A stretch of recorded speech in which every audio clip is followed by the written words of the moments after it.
While my 8-year-old was in the hospital fighting for her life, my parents sold our belongings and gave our room to my sister. "You were late with the payment," they said casually. I didn't cry. I took action. 3 months later, they saw us and went completely pale. We got released on a Tuesday afternoon, which felt wrong on principle. Tuesday is for errands and emails and forgetting what day it is, not for walking out of a hospital with your kid and trying to pretend your hands aren't still shaking. Chloe stood at the automatic doors with her rabbit tucked under one arm and her other hand wrapped around my fingers like a seatbelt. She looked better than she had. She also looked like someone who'd learned too early that grown-ups can say, "It's okay," while attaching tubes to you. "We're going home now?" she asked, as if I might change my mind and swing back toward the elevators. "We're going home," I said. I kept my voice light, lighter than I felt, because she was watching me the way kids do after something scary, like my face was the weather report. In the car, she stared out the window and then back at me, checking. "My bed is still there, right?" "Yeah," I said. "Your bed is still there." We shared a bedroom at my parents' house, but Chloe had her own little bed and her moon projector, and a pile of books she insisted were for emergencies. I had my narrow bed on the other side of the room, and the kind of drawer space you get when you are a temporary person in someone else's permanent life. She sighed and leaned her head back. "I want my blanket." "I know," I said, and meant it. Not just the blanket. The whole idea of familiar things. When we parked, I unbuckled Chloe slowly. She didn't complain. She just held still and let me help her out. I hate that, how calm kids get when they've had too much. Like their bodies decide being compliant is safer than being a kid. "Rabbit," she reminded me. "I've got him," I said. I had the rabbit, the pharmacy bag, the folder, and my keys. That felt like enough to carry for one person. The front door opened before I could get the key in the lock. My mom was there with a smile that looked practiced, but warm enough to pass if you weren't inspecting it under a microscope. "Oh, sweetheart," she said, eyes going straight to Chloe. "Look at you."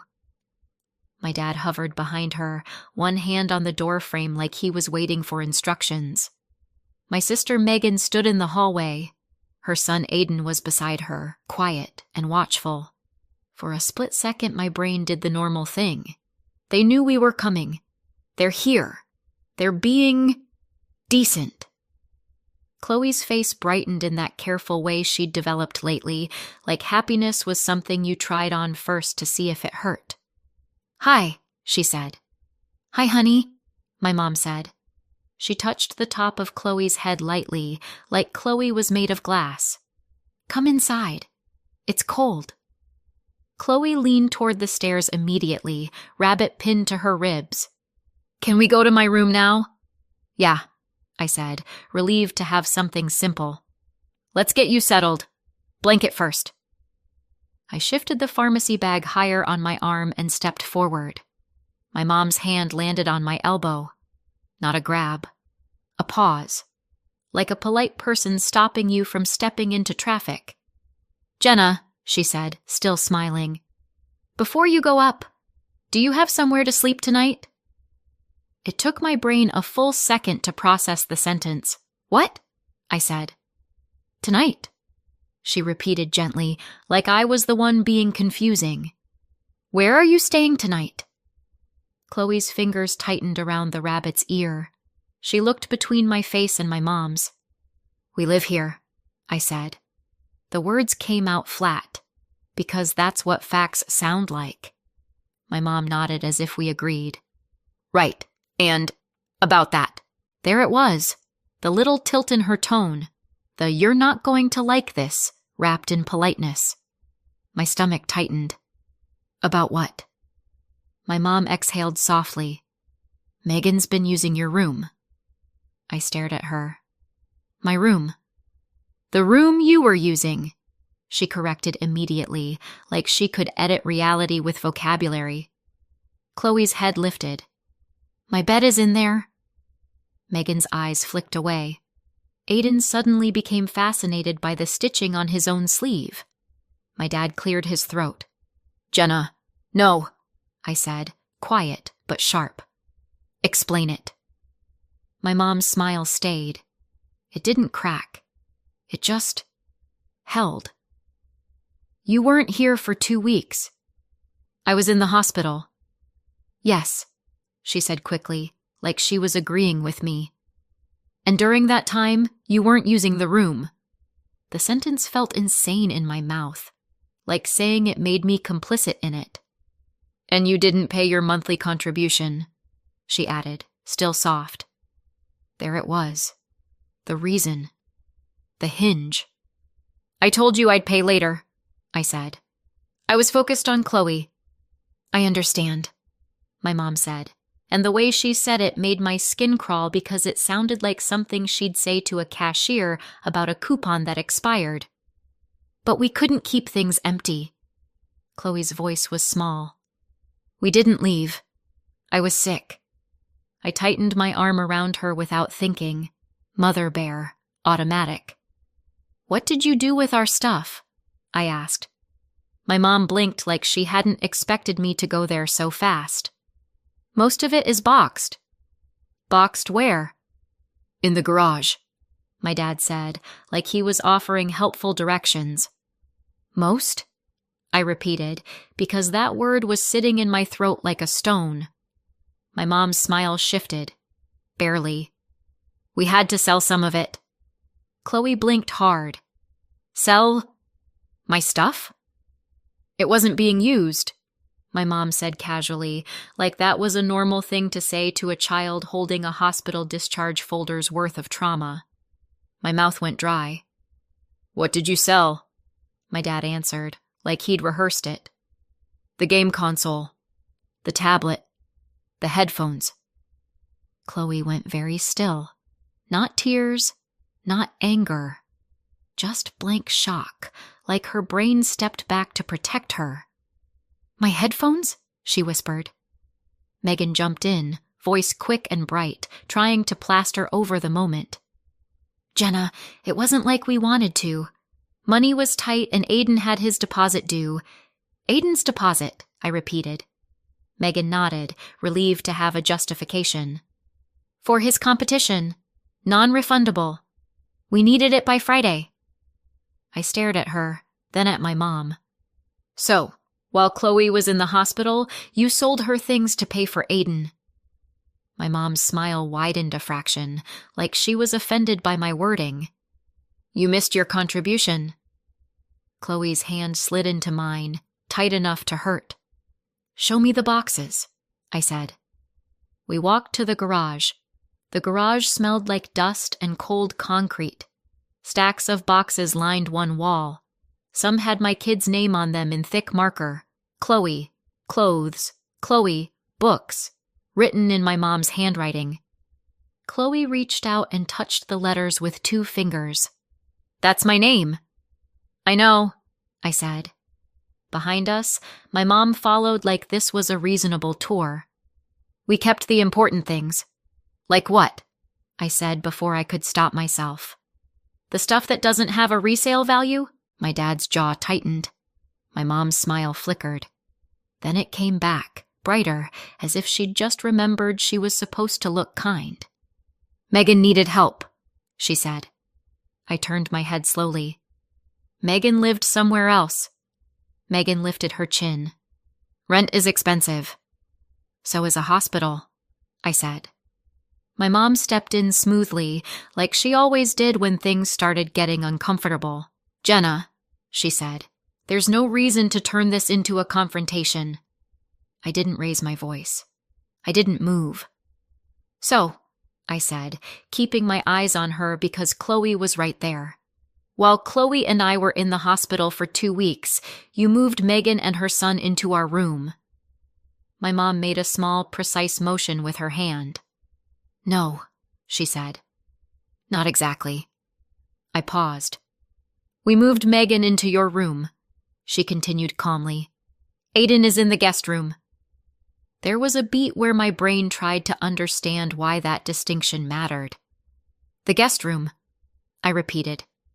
"Yes," she said, relieved, like she'd just corrected a minor detail that had been bothering her. Chloe frowned. "We weren't allowed to use that room." "No," I said quietly. "We weren't." I let that sit for a second, then set it back the way it actually was. "So, you gave my room to Megan, you gave the guest room to Aiden, you sold Chloe's things, and you packed the rest into boxes." My mom's shoulders relaxed, just a little, like she was glad we'd finally gotten the facts straight. "That's right," she said. She tilted her head, her voice softening again, like this was the part meant to fix things. "And that's why I asked if you have somewhere to sleep tonight." I waited. "If you don't," she continued, "you can stay for a couple of nights. We'll set up the sofa. It doesn't have to be a big deal." A couple of nights. Like this was a scheduling issue. Like we'd misplaced a hotel reservation. Chloe's hand slid into mine. "Mom," she whispered, "where do we sleep?" I looked at my parents, at my sister, at the boxes stacked in the garage with my daughter's name written on them in my mother's handwriting, on the sofa. I nodded once. Not agreement, just acknowledgement. "Okay," I said. My mom smiled, relieved, like she'd done something kind. "See?" she said. "We're being flexible." I didn't argue. I didn't explain. I didn't say anything else. I took Chloe's jacket from the hook and helped her into it. She didn't ask questions. She just let me zip it up. My dad frowned. "Jenna, where are you going?" "Out," I said. "For how long?" my mom asked. I paused, hand on the door. "I don't know," I said. And that was the truth. Outside, the air felt sharper than before. Chloe climbed into the passenger seat slowly, carefully, like she was afraid of doing something wrong. I started the car. The engine sounded too loud in the quiet street. Chloe buckled herself in and looked at me. "We're not staying?" I shook my head. "No!" She nodded once, absorbing it, then leaned back against the seat. "Okay," she said. "Can we drive for a little bit?" "Yeah," I said. "We can drive." I pulled away from the curb. In the rearview mirror, my parents' house looked exactly the same as it always had. I didn't know where we were going. I just knew we weren't going back. Megan is 2 years older than me, and in my family that somehow meant she mattered more. Not in a dramatic soap opera way. My parents would swear up and down they treat their kids the same. They just didn't. It showed in the decisions that were always framed as practical. The small choices that add up until you stop calling them choices and start calling them a pattern. Megan got comfort as a default. I got expectations. Megan got, "Oh, honey, come here." I got, "You're strong, you'll figure it out." Which sounds like a compliment until you realize it's actually a way of stepping back without feeling guilty. When Megan had Aiden, the favoritism didn't end. It upgraded. Aiden became the grandchild my parents planned around. Not because he was a prodigy or because they were strict sports people. The opposite. It was always pitched as fun. Aiden's big thing wasn't about training until your knees give out. It was about getting to go somewhere cool, like the travel baseball weekends. If you've never dealt with travel baseball, it's basically this: a bunch of kids in matching shirts, parents hauling folding chairs, and adults pretending they're not just paying for a mini vacation with a side of baseball. Aiden's team had one coming up in a beach town, not a serious tournament, not a career move. A beach town. The kind with a boardwalk, overpriced ice cream, and kids running around in sandals still wearing their jerseys because they think it makes them look important. Aiden wouldn't stop talking about it. The ocean, the hotel pool, the team dinner, the idea of waking up somewhere that isn't home and getting to say, "We're here for baseball." Like that explained everything. My parents ate it up. They called it an opportunity, but what they meant was, we want him to have a good time. Chloe didn't get that kind of energy. Chloe got labeled easy, which is a word adults use when they don't want to admit a child has learned to shrink. Both Megan and I are divorced, and that's where the difference in treatment got impossible to ignore. When Megan's marriage ended, my parents rallied like it was their shared mission. My mom blamed Megan's ex immediately. My dad did the grim headshake and the "he never deserved you" line. Megan could do nothing wrong because she was going through it. When my marriage ended, years earlier, when Chloe was smaller and my life was a lot less stable, my parents didn't rally. They assessed. They offered a room, but not comfort. Living with them wasn't free. It wasn't even soft. There was a monthly contribution, the kind they insisted was fair, plus the unspoken expectation that I'd make myself useful. Extra errands, extra chores, extra "can you just" tasks that weren't requests, because in that house, requests were for Megan. I paid to live there, and then I paid again in labor. I did it because I had to. Because rent doesn't care that you're exhausted and single-parent math doesn't magically stretch. What made it sting wasn't paying. It was watching money become optional when it was for Megan. My parents would hand her cash for Aiden's stuff. They'd cover little extras without discussion: new cleats, a team hoodie, the deposit that had to be paid by Friday. Everything was urgent when it was for him. Everything was flexible when it was for her. But when it was me, it was always rules, always deadlines, always "we can't." Before Megan's divorce, before Aiden's beach weekend baseball dreams, before my parents started treating me like a tenant with chores attached, there was one other adult in that house. My grandma Helen, my mom's mom. When I was little, 6 maybe, she was just there. Not in the background, in the room. In the way that matters when you're a kid and you don't know you're keeping score yet. I remember one night I couldn't sleep because Megan was crying in her room again. Not hurt crying, performance crying.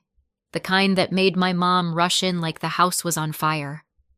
I was standing in the hallway in my socks, too small to do anything except listen. My grandma found me there. She didn't tell me to go back to bed. She didn't say, "Stop lurking." She led me into the kitchen, set a glass of water on the table like it was a serious appointment, and slid a cookie toward me like she was bribing a tiny witness. "Your sister's loud," she said quietly. I snorted. I couldn't help it. It slipped out. She didn't scold me for that either. She just tilted her head and said, "You're allowed to have feelings, you know." No one had ever said that to me like it was a fact. That's what I remember most. Not some grand gesture, not a big speech. Just an adult making room for me in a house where attention was always already spent. And then she disappeared from my life so cleanly it felt like someone erased her. Her chair stopped being at the table. Her mug stopped being in the cabinet. I asked where she went, and my mom answered without looking up from whatever she was doing, like it was a question about the weather. She left. That was the first version. After that, the versions multiplied. She was difficult. She was dramatic. She always wanted something. She couldn't be trusted. Sometimes my mom implied money. Sometimes she implied betrayal. The details changed, but the rule didn't. Don't ask, don't miss her. Don't bring her up. So I didn't. When you're 6, you don't argue with the person who feeds you. You just learn what topics cost too much. You swallow the memory and tell yourself you must have misunderstood what you felt back then. I knew she was alive somewhere about an hour away. That was all. A fact on the edge of the family map. A person I'd been trained to treat like a warning label. I didn't know where else to go. That was the whole problem. Not where to stay, not what to do next. Just the absence of an address that didn't come with conditions. Chloe sat in the passenger seat, Rabbit tucked under her arm, staring straight ahead like if she didn't look at me, I wouldn't have to explain anything yet. "Are we staying somewhere?" she asked. "Yes," I said. She waited. "I'm just figuring out where," I added. She nodded once. Didn't ask again. That's when I knew she understood more than I wanted her to. I drove for a few minutes with no destination, just movement. Then I pulled into a parking lot and did the one thing my mother had trained me not to do. I called my grandma Helen. I still had her number. I didn't know why I'd kept it. Habit, maybe. Or the part of my brain that refuses to throw away exits. It rang twice. "Hello?" Her voice was calm, not suspicious, not guarded. "It's Jenna," I said. "Your granddaughter." A pause. Then, "Jenna." Just my name. Nothing else. No accusation. No why now. "We need somewhere to stay," I said. I didn't soften it. I didn't dress it up. "Where are you?" she asked. I told her. "Come here," she said. "I'll be home." That was it. I hung up and sat there for a second with my hands on the wheel, staring at nothing. Chloe looked at me. "Was that your grandma?" "Yes," I said. "She's nice?" "I remember her being," I said. "That's all I know." We drove about an hour. Chloe dozed in short stretches, waking whenever we slowed down, like her body still didn't trust transitions. When we arrived, the building was small and quiet. No drama, no luxury. Just there. My grandma Helen opened the door before I knocked. She looked older than I remembered and exactly the same in the ways that mattered. Her eyes went straight to Chloe. "Oh," she said softly. "Come in." No questions. No hesitation. She stepped aside and let us enter like it was obvious we belonged there. Chloe hovered near me. My grandma didn't reach for her. She didn't crowd her. She just said, "Couch is fine," and set a blanket down like she'd already decided Chloe was staying. Water appeared. Then silence. Chloe curled up under the blanket without being told. Rabbit under her chin. She didn't say thank you. She didn't need to. My grandma sat across from me. "What happened?" she said. Not why. Not what did you do. Just what happened. I told her the short version. Hospital. Discharge. Came home. Room gone. Things boxed. Some sold. Her jaw tightened. "They sold her things," she said. "Yes." "For what?" I hesitated for half a second, then said it. "A deposit for Aiden. Travel baseball. Beach weekend." That did it. My grandma let out a short breath through her nose. Not a laugh. Not quite anger. Recognition. "Your mother," she said. Chloe shifted slightly. "They sold my headphones." My grandma's face softened instantly. "I'm sorry, sweetheart." Chloe nodded like she didn't trust herself to speak. My grandma turned back to me. "She told you I left?" "Yes." "Did she tell you why?" "Different reasons," I said. "Depending on the day." My grandma nodded. "I lived with you when you were little. I worked. I helped. Then I hurt my back. Couldn't do what I used to. Couldn't be useful anymore." She didn't raise her voice. She didn't dramatize it. "When I stopped being useful," she said, "your mother decided I was a problem." That explanation fit everything too cleanly to argue with. She sat there for a moment, hands folded, looking past me at Chloe curled under the blanket like she was trying to take up as little space as possible. "I wish I could fix this the easy way," she said finally. "I wish I could hand you cash and tell you to sleep." I didn't answer, because there was nothing to say to that without turning it into a performance. My grandma exhaled and stood up. I don't have money like that, she said over her shoulder, almost annoyed with herself. Not sitting around, not solve your life in one day money. She disappeared into her bedroom and came back with a worn cardboard box, the kind that had been opened and closed too many times and still refused to die.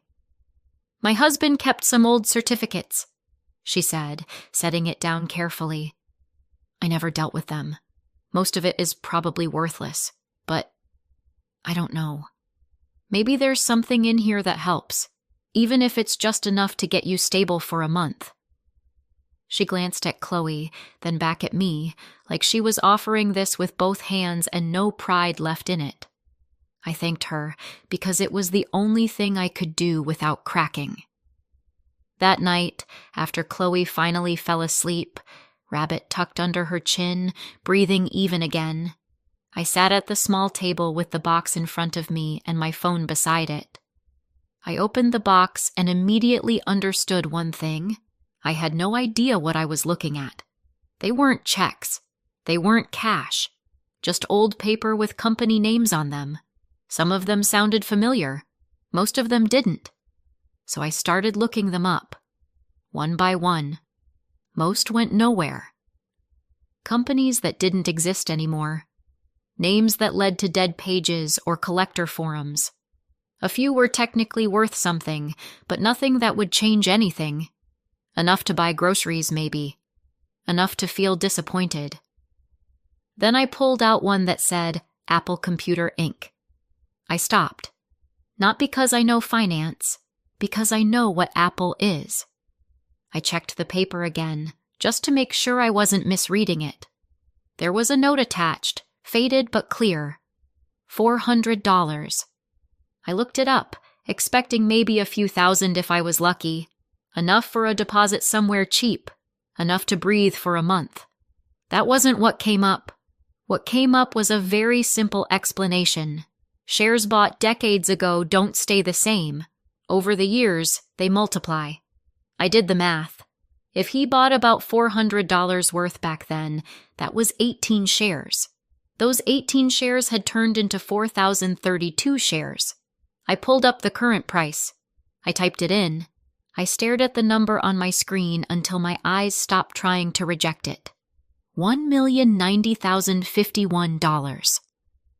I sat there for a long second, phone in my hand, heart pounding hard enough to make me feel sick. Then I stood up quietly and walked to my grandma's door. I knocked once. She opened it immediately. "What is it?" she asked. I didn't say anything. I just held out my phone. She leaned forward, squinted, then straightened slowly. "Oh," she said.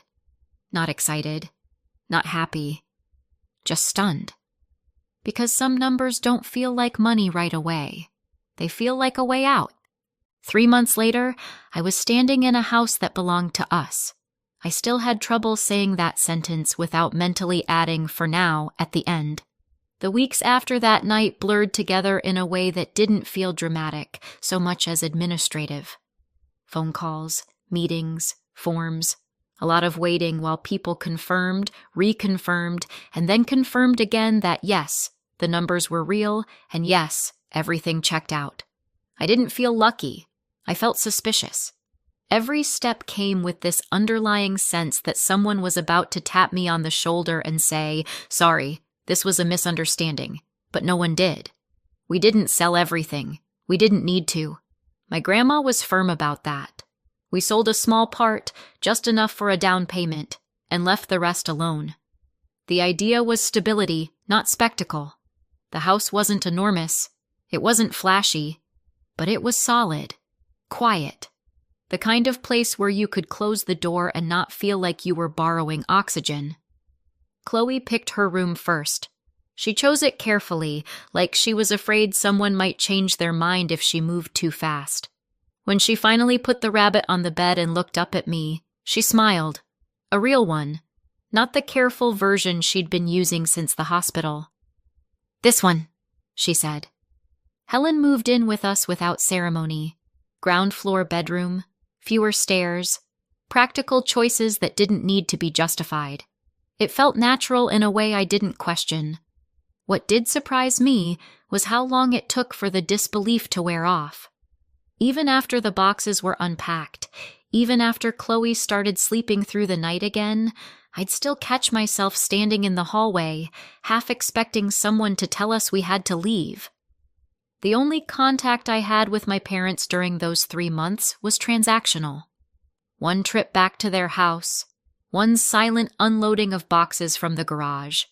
No conversations, no apologies, no questions about Chloe, just logistics. After that, there was nothing. And for a while, I thought that might be the end of it. I wish it was.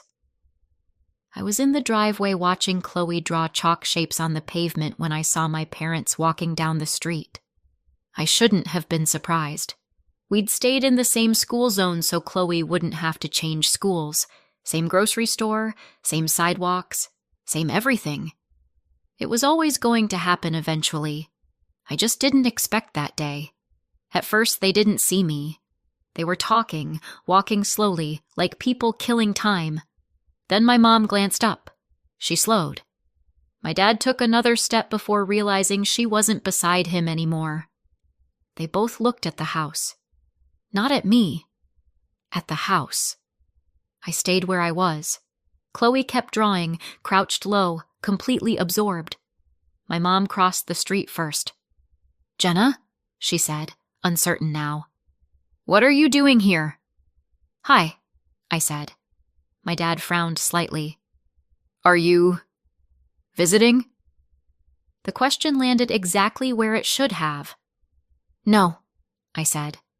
My mom's eyes flicked back to the house. "So you're renting?" I shook my head. There was a beat where neither of them spoke. Chloe looked up then. "This is our house," she said, casual, like she was stating the weather. My mom's face tightened. "Your house?" My dad turned fully toward me. "You live here?" "Yes." That was the moment it hit. Not dramatically, not with shouting, just a visible recalculation they couldn't hide. My mom laughed once, too fast. "Since when?" "Since we moved in," I said. She opened her mouth, closed it, then tried again. "But how?" I didn't answer. Chloe tugged my sleeve. "Can I go inside? My hands are messy." "Yes," I said. "Wash them." She ran past me, chalk dust trailing behind her. My mom watched her go, then looked back at me. "Jenna, what's going on?" That's when my grandma stepped into the doorway behind me. She didn't announce herself. She just stood there. My mom froze. "Oh." My dad's jaw tightened. "So this is because of her?" "No," I said. "This is because of you." My mom recovered quickly. "If there's money involved, that concerns us." "Why?" I asked. "Because if there's inheritance, it doesn't," I said. "And it's none of your business." She smiled, brittle. "Don't be dramatic." My grandma spoke, calm and final. "You should leave." My mom snapped toward her. "This is between me and my daughter." My grandma didn't move. "This is my house too." Silence. The sidewalk suddenly felt very public. My mom's face hardened. "We'll talk about this later." "No," I said. "We won't." They stood there another second, then turned and walked away. I watched them go, chalk dust still bright on the pavement, and knew exactly one thing. They hadn't expected this, and they were not done. 2 weeks later, the letter arrived. I knew it was bad before I opened it. Envelopes don't feel heavy unless they're trying to ruin your day. I sat at the kitchen table and read it once. Then again. They were suing. Elder financial abuse. Undue influence. Claims that Helen wasn't capable of making decisions. Claims that I had manipulated her. claims that the apple stock belonged to my mom because it had been her father's. I stared at that line longer than the rest. The apple stock. How did they even know about that? And how much did they know? My hands shook just enough to be annoying. Chloe watched me from the doorway. "Are we in trouble?" "No," I said automatically, then quieter. "We're going to talk to someone." The lawyer was not impressed. "These cases happen all the time," she said, scanning the paperwork. "People smell money and panic. Your grandmother is competent. The documentation is clean. This is intimidation." Helen snorted. "I told you." Still, it rattled me, because it wasn't just money now. It was my parents deciding that if they couldn't control me, they'd try to threaten me legally. Around the same time, messages started trickling in. "Is it true you took your mom's inheritance? Your parents are worried about Helen.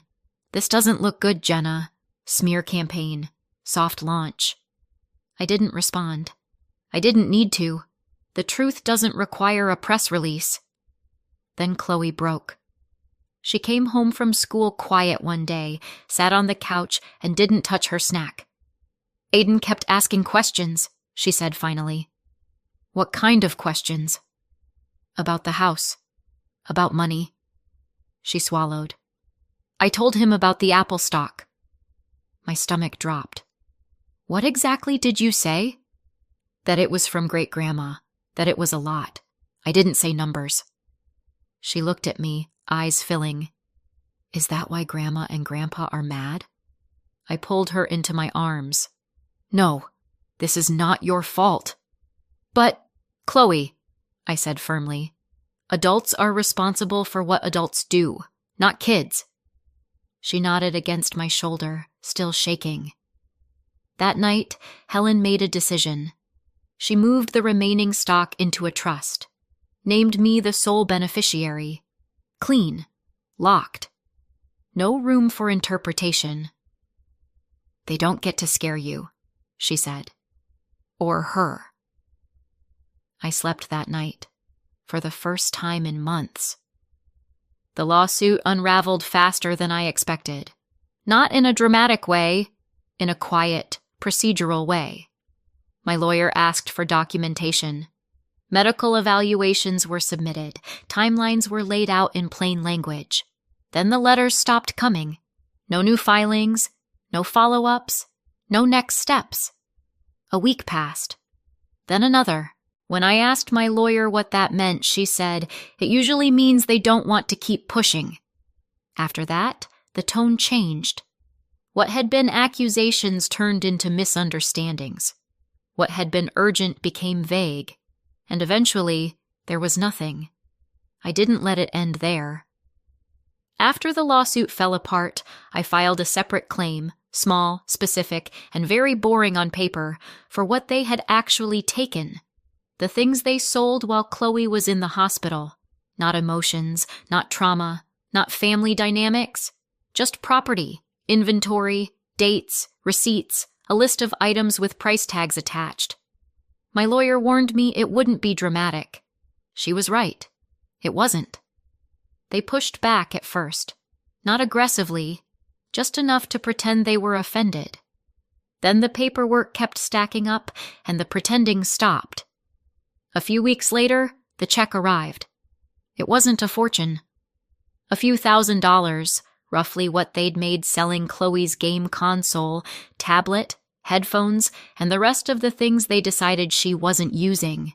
It felt almost insulting, considering everything, but that wasn't the point. When I held it in my hand, it felt real in a way the lawsuit never had. I sat Chloe down at the kitchen table and showed it to her. "This," I said, tapping the paper, "isn't a prize." She looked up at me. "Then what is it?"